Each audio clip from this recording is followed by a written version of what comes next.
Assalamualaikum. This is Naeem's Virtual Academy. My name is Syeda कमल फ़ातिमा। अच्छा, हम जो टॉपिक कंटिन्यू कर रहे हैं जो हमने प्रीवियसली स्टार्ट किया हुआ था वो है माइटोकॉन्ड्रिया। हमने माइटोकॉन्ड्रिया के बारे में थोड़ा सा पिछले लेक्चर में डिस्कस किया था कि ये वो ऑर्गेनेली है जो फ्री लिविंग प्रोकैरियोट्स जो हुआ करते थे पहले उनमें से इन्वॉल्व हुई है। और इसके बारे में हमने मज़ीद डिस्कस किया था कि इसकी दो मेम्ब्रेन्स होती हैं, आउटर और इनर फोल्डेड होती है, और एक फोल्ड को क्रिस्टा कहा जाता है, और जो इनसाइड दी इनर मेम्ब्रेन है वो उसे मैट्रिक्स कहा जाता है। अच्छा, इसके बाद हमने डिस्कस किया कि जो ग्लूकोज़ बनता है, जो भी ग्लूकोज़ हम इनटेक करते हैं, यानी कि कोई भी फूड हम खाते हैं, वो जो ग्लूकोज़ होता है उसको एटीपी में कन्वर्ट करने का जो काम है वो माइटोकॉन्ड्रिया का है। प्लांट्स जो हैं वो अपना ग्लूकोज खुद से तैयार कर लेते हैं, जबकि एनिमल्स जो हैं वो खुद तैयार नहीं कर सकते।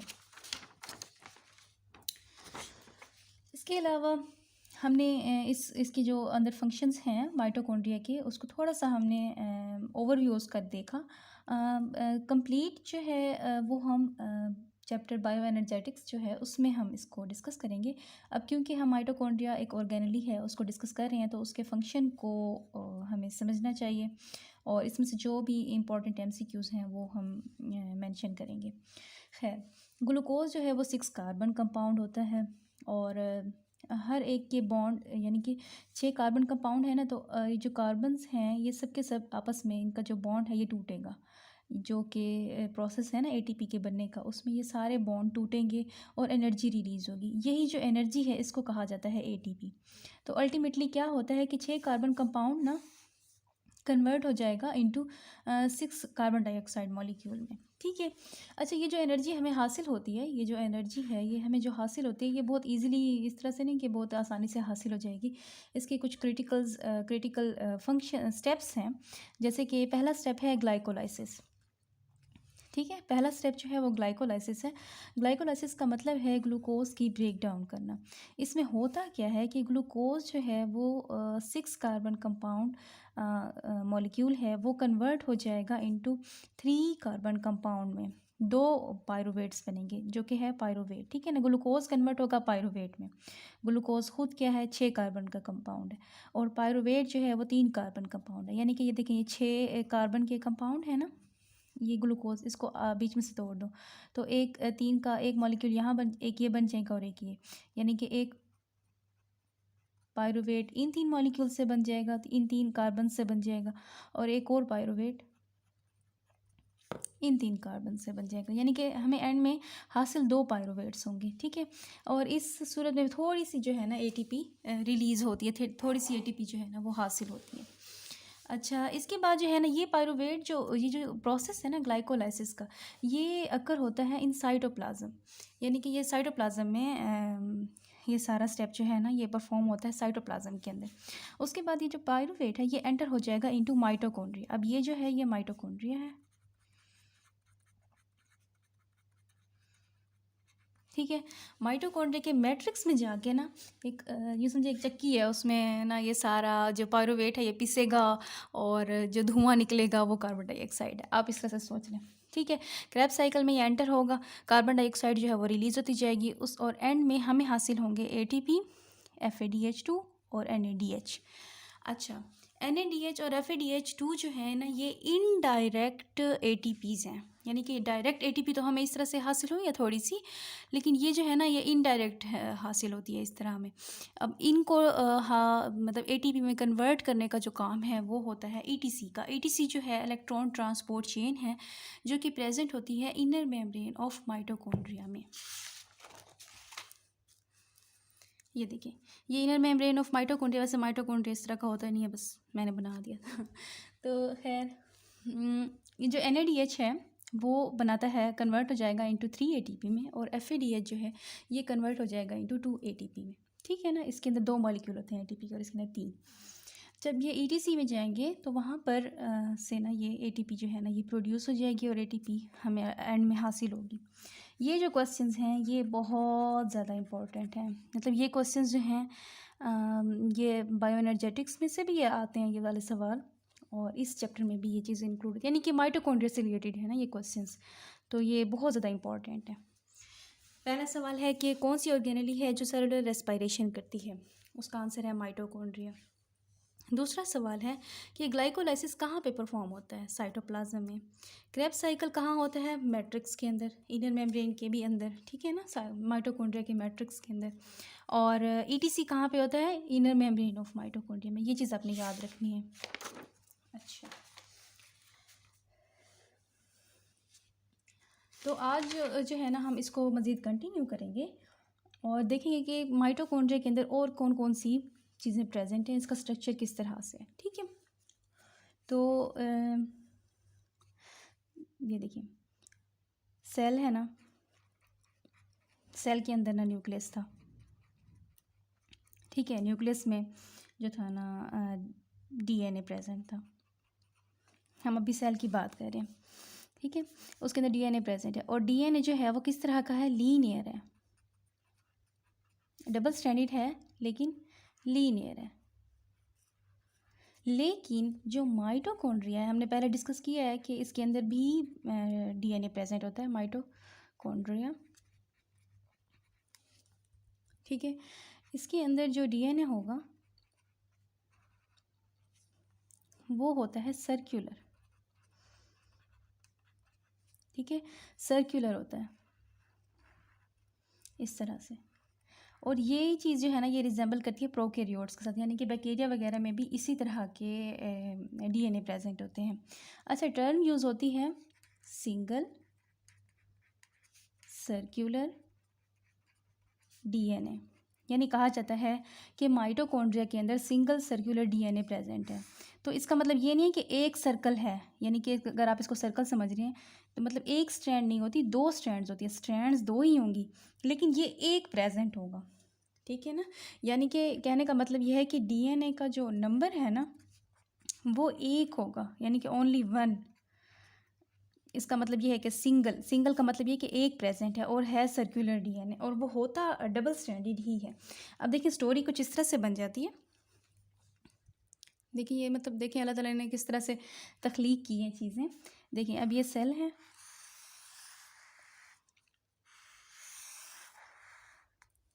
ठीक है, ये सेल का न्यूक्लियस है, उसके अपने अंदर यानी कि न्यूक्लियस भी वैसे डबल मेम्ब्रेनस होता है, ठीक है, उसके अपने अंदर अपना न्यूक्लियर मटेरियल प्रेजेंट है, ठीक है ना। ये न्यूक्लियस है, उसके अपने अंदर अपना न्यूक्लियर मटेरियल प्रेजेंट है। जबकि जो माइटोकॉन्ड्रिया है, वैसे मैंने बड़ा लार्जेस्ट ऑर्गेनेली तो न्यूक्लियस ही है लेकिन इसको ज़्यादा क्योंकि डिटेल में दिखाना है तो इसलिए इसको ज़रा बड़ा बनाया। अच्छा, ये जो न्यूक्लियस है इसके अंदर भी इसकी जो है ना डीएनए मटेरियल जो है ना इसका प्रेजेंट होता है, वो इस फॉर्म में होता है, ठीक है। तो मतलब एक ही यूकेरियोटिक सेल है, उसके अंदर एक ऑर्गेनेली है न्यूक्लियस और एक ऑर्गेनेली है साइड माइटोकॉन्ड्रिया। माइटोकॉन्ड्रिया का अपना डीएनए उसके अंदर प्रेजेंट होता है, तो ये क्या है, डीएनए, ठीक है। जब डीएनए है तो इसका मतलब है कि आरएनए भी होगा। डीएनए क्या है, प्रेजेंट है, तो इसका मतलब ये है कि आरएनए भी प्रेजेंट होगा। चलें ठीक है जी, आरएनए भी इसका प्रेजेंट है, ठीक है। आरएनए प्रेजेंट है तो इसका मतलब है राइबोसोम भी होगा,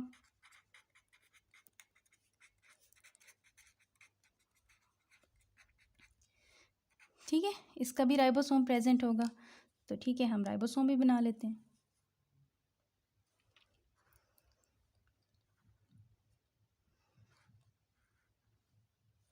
ठीक है, ये ribosome.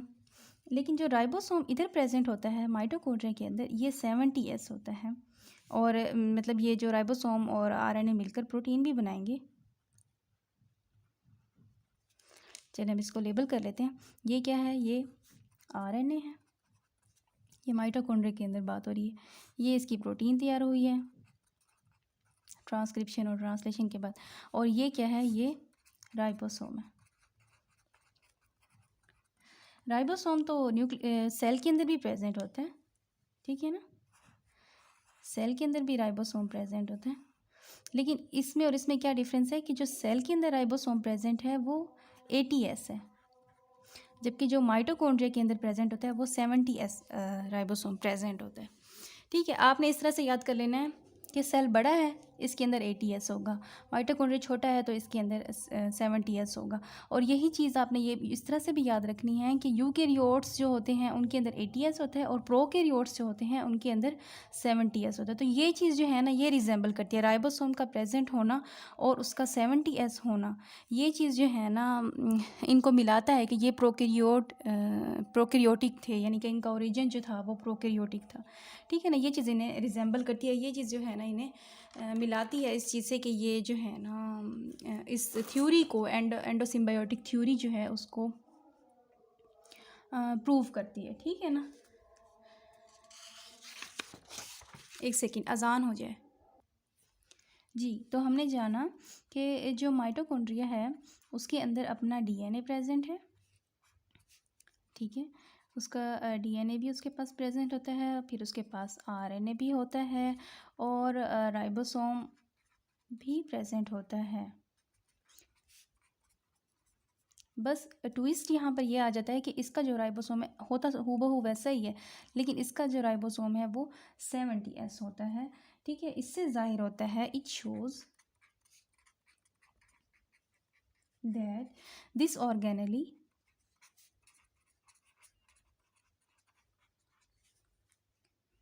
Has prokaryotic origin।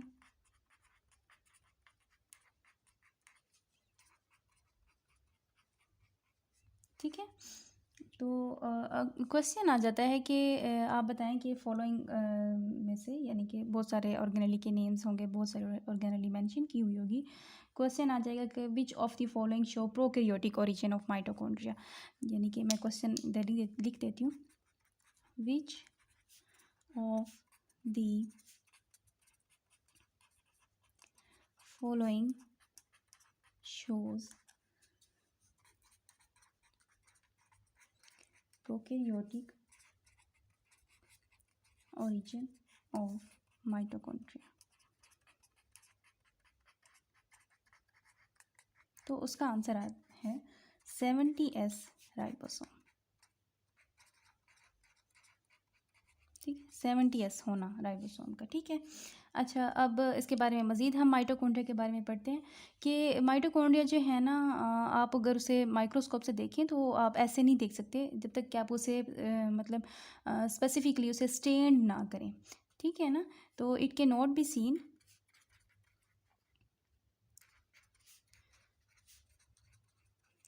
Without proper staining process. ठीक है, इसके बाद हम नंबर्स की बात करते हैं कि इनके नंबर्स कितने होते हैं, माइटोकॉन्ड्रिया किस तरह से प्रेजेंट होते हैं। मतलब एक सेल में कितने होंगे माइटोकॉन्ड्रिया, एक होते हैं, ज़्यादा होते हैं। तो ये जो है ना डिपेंड करता है उस सेल के ऊपर कि अगर कोई सेल ऐसा है जिसने जहाँ पर एटीपी ज़्यादा खर्च होनी है, इसने एटीपी बनानी है ना, ये एटीपी बनाता है, तो ऐसा सेल जो जहाँ पर ज़्यादा एनर्जी का इस्तेमाल होगा तो वहाँ पर ये ज़्यादा तादाद में प्रेजेंट होंगे, और ऐसा सेल जहाँ पर ये मतलब एटीपी का इस्तेमाल कम होगा तो वहाँ पर ये कम प्रेजेंट होंगे। तो डिपेंड्स अपॉन सेल फंक्शन और नेचर। अच्छा, इसके बाद हम बात करते हैं इसकी शेप की, कि शेप कैसी होती है माइटोकॉन्ड्रिया की। इसकी शेप जो है ना वो वेरी करती है। आप कह सकते हैं कि एक सॉसेज शेप का भी हो सकता है, सॉसेजिस शेप का, जिस तरह आपने देखे होंगे सॉसेजेस होते हैं ये वाली शेप, इस तरह की जो मतलब दिखाई जाती है अक्सर माइटोकॉन्ड्रिया की, ये वाली। ठीक है, इस शेप के भी होते हैं और साइलेंड्रिकल भी होते हैं। अच्छा, अब इसके बारे में मज़ीद एक बात है जो आपने इसको याद रखना है कि जो इसका जो ल्यूमेन है ना, ये जो ल्यूमेन होता है माइटोकॉन्ड्रिया के अंदर, वो ना दोनों मेम्ब्रेन्स को डिवाइड कर देता है। ठीक है ना, मैं आपको ये समझाती हूँ इस डायग्राम से पहले, फिर मैं आपको बताती हूँ। ये देखिए, ये वाली जो है ना, ये है इनर मेम्ब्रेन।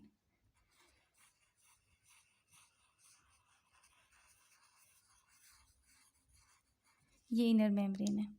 अब इसके बाद जो है ना, ये है आउटर मेम्ब्रेन। ठीक है। अब ये अगर ये दोनों मेम्ब्रेन्स ना होती, एक ही मेम्ब्रेन होती, तो पूरा एक ही ल्यूमेन होता ना, एक ही अंदर की जो स्पेस होती वो एक ही होती। ठीक है ना। अब ये जो मेम्ब्रेन्स हैं, ये जो दोनों मेम्ब्रेन्स हैं, इन्होंने ना ल्यूमेन को डिवाइड कर दिया, दो कंपार्टमेंट्स बना दिए। ठीक है ना, ये इनर मेम्ब्रेन और आउटर मेम्ब्रेन है। ठीक है ना, एक कंपार्टमेंट ये बन गया है और एक कंपार्टमेंट ये बन गया है। ये जो ये वाला कंपार्टमेंट है, ये कहलाया जाएगा आउटर कंपार्टमेंट।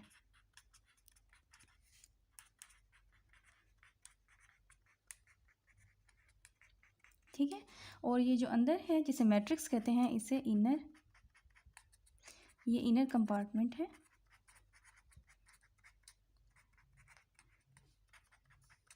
जिसे आप मैट्रिक्स कहते हैं। और इसका दूसरा नाम जो है वो है इंटर मेम्ब्रेन स्पेस, क्योंकि ये देखिए दोनों मेम्ब्रेन्स के बीच में आ रही ना, एक मेम्ब्रेन ये है और दूसरी मेम्ब्रेन ये है, तो दोनों मेम्ब्रेन्स के जो बीच में आ रहा है, इसको ये भी कह सकते हैं कि इसका नाम है इंटर मेम्ब्रेन स्पेस, और इसको आप मैट्रिक्स कह सकते हैं।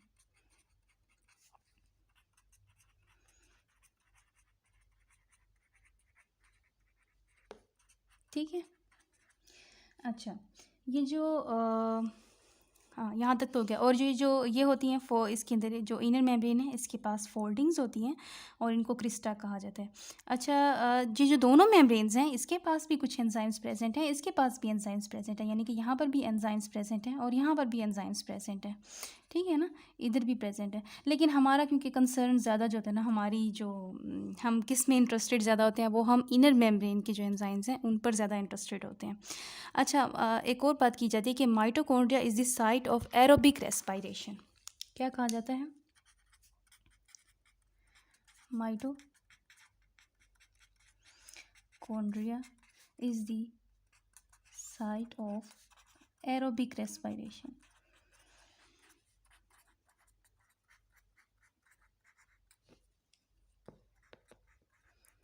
ठीक है, एरोबिक रेस्पिरेशन। अब आप कहेंगे कि मैम आप कभी कहती हैं कि सेलुलर रेस्पिरेशन और कभी कहती हैं एरोबिक रेस्पिरेशन, तो मैं आपको बताती हूँ कि ये होता किस तरह है। कि जो सेलुलर रेस्पिरेशन है,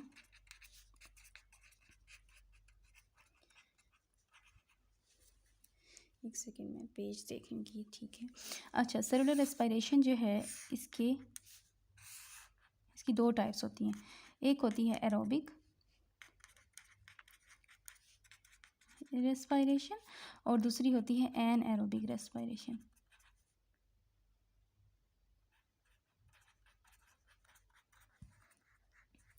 इसमें जो है एरोबिक रेस्पिरेशन में यूज़ होती है ऑक्सीजन, जबकि इसमें नहीं होती। तो माइटोकॉन्ड्रिया जो हैं वो सेलुलर रेस्पिरेशन का वर्ड आ जाए तो भी आपने टिक कर देना है, और अगर उसमें स्पेसिफिकली मेंशन किया हुआ हो कि एरोबिक रेस्पिरेशन करते हैं तो फिर आपने एरोबिक रेस्पिरेशन को आपने चूज़ करना होगा। तो ये कौन ऑक्सीजन को यूज़ करके कौन एरोबिक रेस्पिरेशन करते हैं? माइटोकॉन्ड्रिया। ठीक है, ये बात इंपॉर्टेंट है। अच्छा, इसके बाद जो है ना इसकी रिप्रोडक्शन के बारे में बात करते हैं कि माइटोकॉन्ड्रिया जो है ना, वो कहता है सेल को कि आप ना डिवाइड हो जाओ, सेल साइकिल में जाओ और डिवीजन करो, 1 से 2 सेल बनाओ। माइटोकॉन्ड्रिया सेल को कहता है कि आप डिवाइड हो जाओ, मुझे डिवाइड होना है। सेल कहता है कि नहीं, मैंने नहीं डिवाइड होना, मेरा मूड नहीं है। तो माइटोकॉन्ड्रिया कहता है कि चलो ठीक है, मैं खुद ही डिवाइड हो जाता हूँ। तो माइटोकॉन्ड्रिया जो है कैन रिप्रोड्यूस या रेप्लिकेट, यानी कि अपनी कॉपी खुद बना सकता है। ठीक है ना। और ये जो अमल होता है, ये वो किस तरह से करता है? विद द हेल्प ऑफ यानी कि जिस तरह पहले जो हम पढ़ते थे कि बैक्टीरिया होते हैं वो किस तरह से रिप्रोड्यूस करते हैं, तो हम कहते थे कि फिशन के थ्रू, सिंपल फिशन के थ्रू या बाइनरी फिशन के थ्रू, ठीक है ना। इसके थ्रू जो है ना बैक्टीरिया जो थे वो रिप्रोड्यूस करते हैं, अभी भी करते हैं।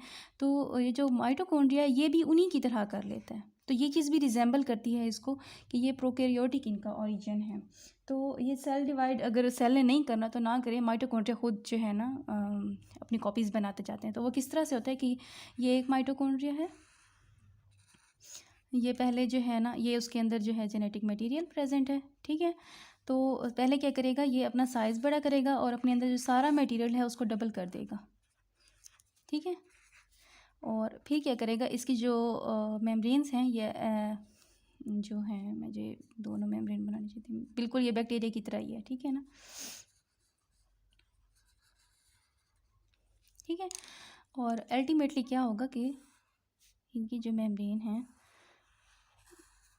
वो फोल्ड होंगी, पिंच जिस तरह होती है ऐसे यूं करके ये अलग हो जाएंगे।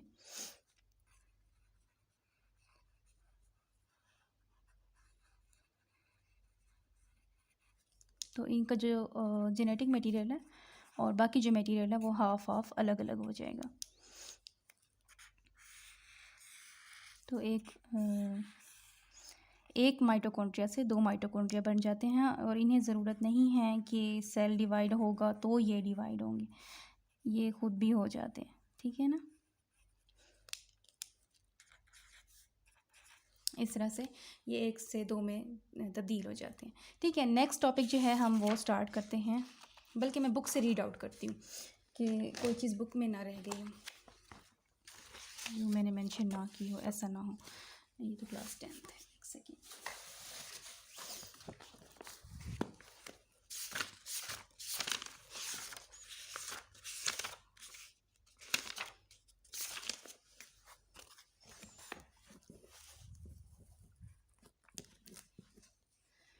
हाँ जी, माइटोकॉन्ड्रिया जो है इसको हम रीड करते हैं कि माइटोकॉन्ड्रिया जो है इसे सिंगुलर जो है ना उसे कहा जाता है माइटोकॉन्ड्रियन, अगर हम एक माइटोकॉन्ड्रिया की बात करें तो माइटोकॉन्ड्रियन जो है वो मेम्ब्रेन बाउंड ऑर्गेनेली है, फाउंड इन यूकेरियोट्स। अच्छा, माइटोकॉन्ड्रिया जो है कंटेन टू फॉस्फोलिपिड बाइलेयर, यानी कि इसकी फॉस्फोलिपिड बाइलेयर का मतलब है कि दो प्लाज्मा मेम्ब्रेन्स होंगी।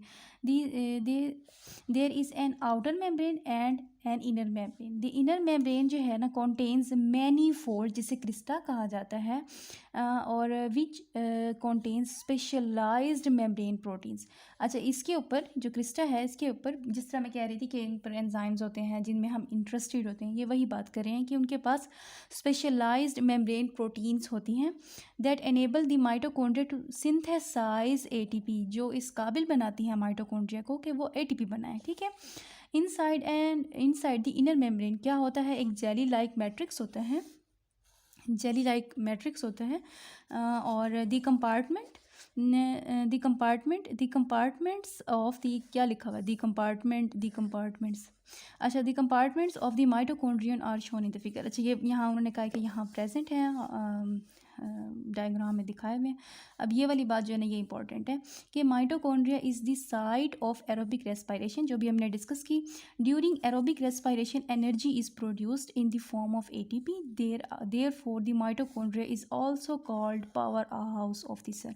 ये क्वेश्चन भी इंपॉर्टेंट है बच्चों वाला, power house of the cell क्या है माइटोकॉन्ड्रिया। अब हम इसकी ना डायग्राम में देखते हैं कि क्या क्या मेंशन किया हुआ है।